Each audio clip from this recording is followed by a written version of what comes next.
tea has come too.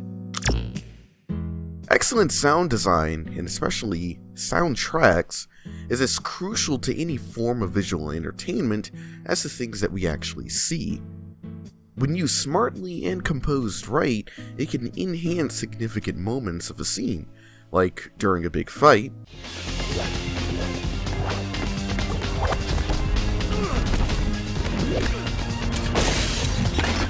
or during times of suspense. 沢はどうだ繋がったか北部 SOC をはじめ各飛行隊とも応答ありません。ダイレクトラインで基地の指令を呼び出せ Sometimes a great soundtrack can make even a mediocre movie enjoyable.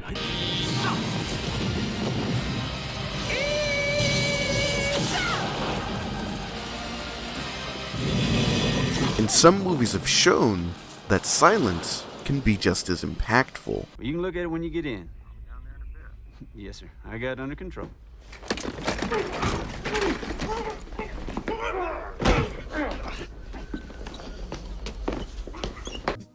When it comes to video games, these same rules apply. There's a lot of games out there with very excellent soundtracks and scores, but for this video, I want to take the time to highlight the games that I feel have special tracks. Now, there's no consistent rules for what I mean by special. It'll be different for each game. And I also want to point out games that are a bit under the radar, though some better known examples will come up.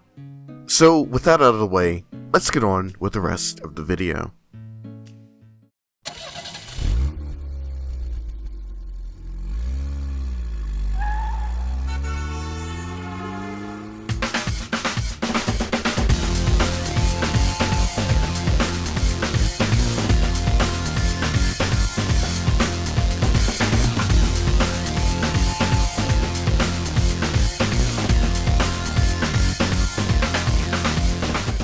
The first game I want to talk about is Metropolis Street Racer for the Sega Dreamcast. Developed by UK racing icons Bizarre Creations, MSR was the precursor to what would eventually become the Project Gotham series on Xbox. Now, its debut on the Dreamcast, however, was a bit rocky. The European release was fraught with bugs and glitches, and while the North American version fixed a lot of these problems, it dropped only months before the console's discontinuation, so not many people really got a chance to play it. As for the actual gameplay, it's a pretty nicely tuned turn-of-the-century street racer that's also really hard in a lot of the wrong areas. But what makes its soundtrack special? Well, there are 3 cities in the game: San Francisco, London, and Tokyo, and each city has its own radio stations, with their radio DJs and fake commercials. Kinda like GTA, but a lot less goofy. Richard Jacques, a longtime composer at Sega Europe, lent his talent here and managed to create one of the most diverse soundtracks I've ever heard in a racing game, especially from this era. There's a little bit of everything here. There's hip-hop, R&B, house, weather channel, jazz, drum and bass, a little bit of grunge, blues, and probably a lot more that I can't really describe at the moment.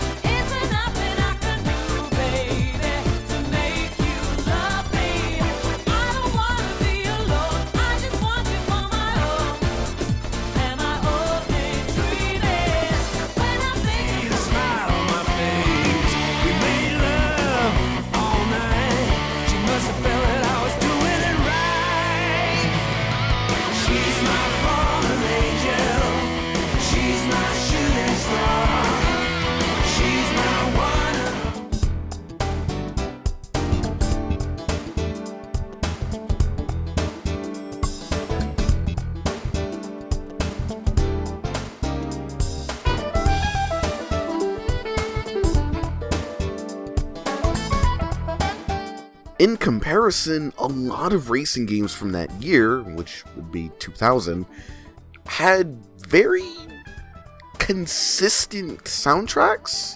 Whether it's the thumping trance of Wipeout 3, the jazzy house of Ridge Racer 4, or the rock and roll of Gran Turismo 2. Well, the US version of Gran Turismo 2.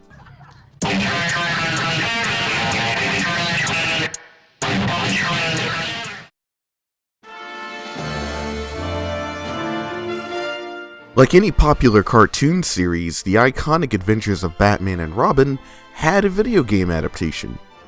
4 of them, to be exact.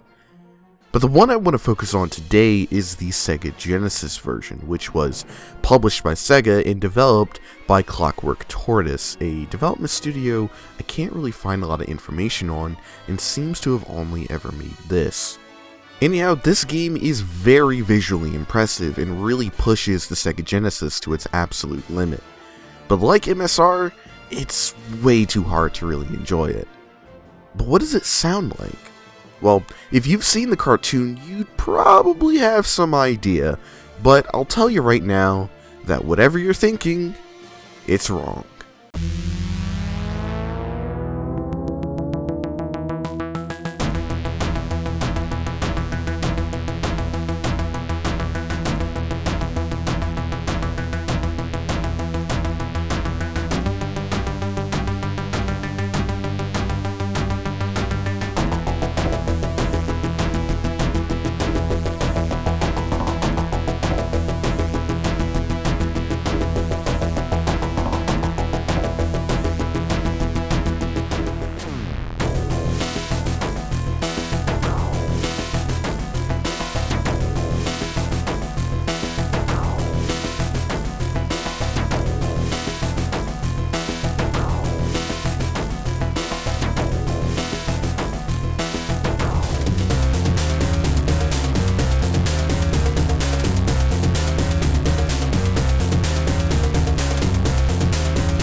The music here is dark, oppressing, and almost has a cyberpunk feel to it, like it was meant for Shadowrun but got mixed up in the mail. Or better yet, like it was meant for Batman Beyond, but years ahead of the curve. The mad mind behind the music is none other than Jesper Kyd, another veteran video game composer best known for his work on the Hitman and Assassin's Creed series. The dark electronica vibe here feels a little unfitting at first, but it makes a lot of sense given Kyd's background. He got his start producing music for demo scene groups, a mostly European subculture of the 80s and 90s, dedicated to making technically impressive audiovisual demos for home computers at the time. In a way, this kind of reminds me a lot of Tim Follin's work from the same era, these incredibly complex and impressive tracks that really push the limits of what these sound chips could do.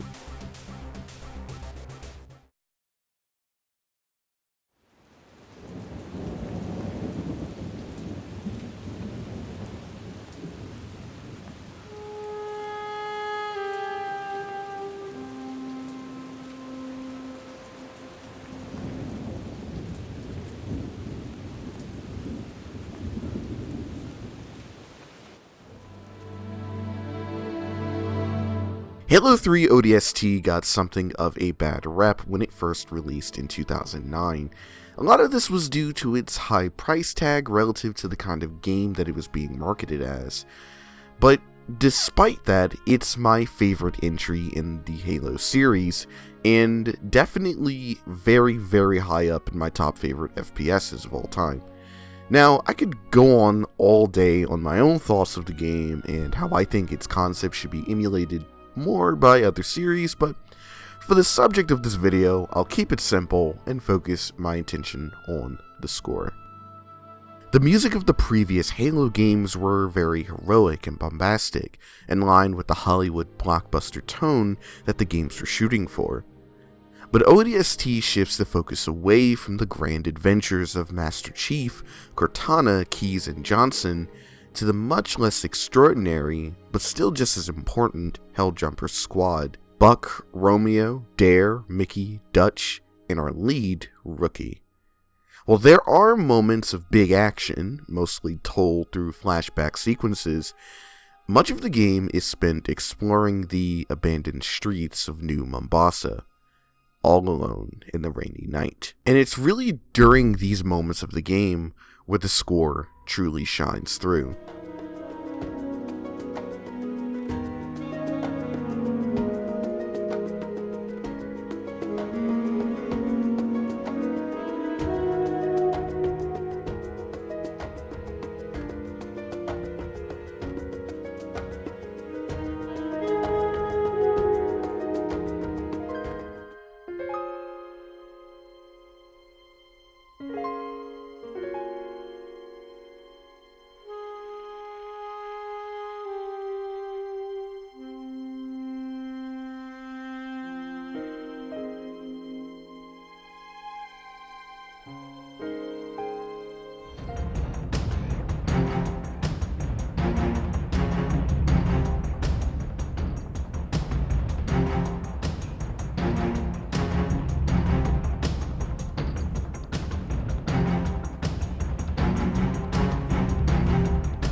Our fourth and final game here is the very first FZero on the Super Nintendo. However, unlike the others here, I won't be talking about the actual in-game OST, but rather its Japan-only arrangement album. Now, arrangements for video games, especially older ones, were pretty standard back in the old days, but what makes this one very noteworthy is the choice of genre. This is a jazz album. Look, okay, listen, I know that this is another case of soundtrack is completely out of theme with what you would expect. Yes, I know that I did that earlier, but look, FZero and jazz is not a combo that I was really expecting, but they fit really well together, and you can't go wrong with jazz music in a game. You just can't. So there's not really a lot I want to say here about this album. I kind of wanted to keep it brief, but I will mention that I've used this album in previous videos, and it's also been a regular go-to when I'm trying to study.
Well, I hope you enjoyed this video. This has been a much different direction from what I normally do. However, I really enjoyed putting this video together. I know content's been pretty dry on this channel, mainly due to some IRL things and myself being ever more busy with Destiny 2. The last review I did was about 5 months ago, and I hope to at least release a few more before the end of the year, maybe about 2. I've got a few ideas and one script that is about 80 or so % done and that I've been sitting on for ages, so stay tuned on that. Anyways, I'll see you guys next time.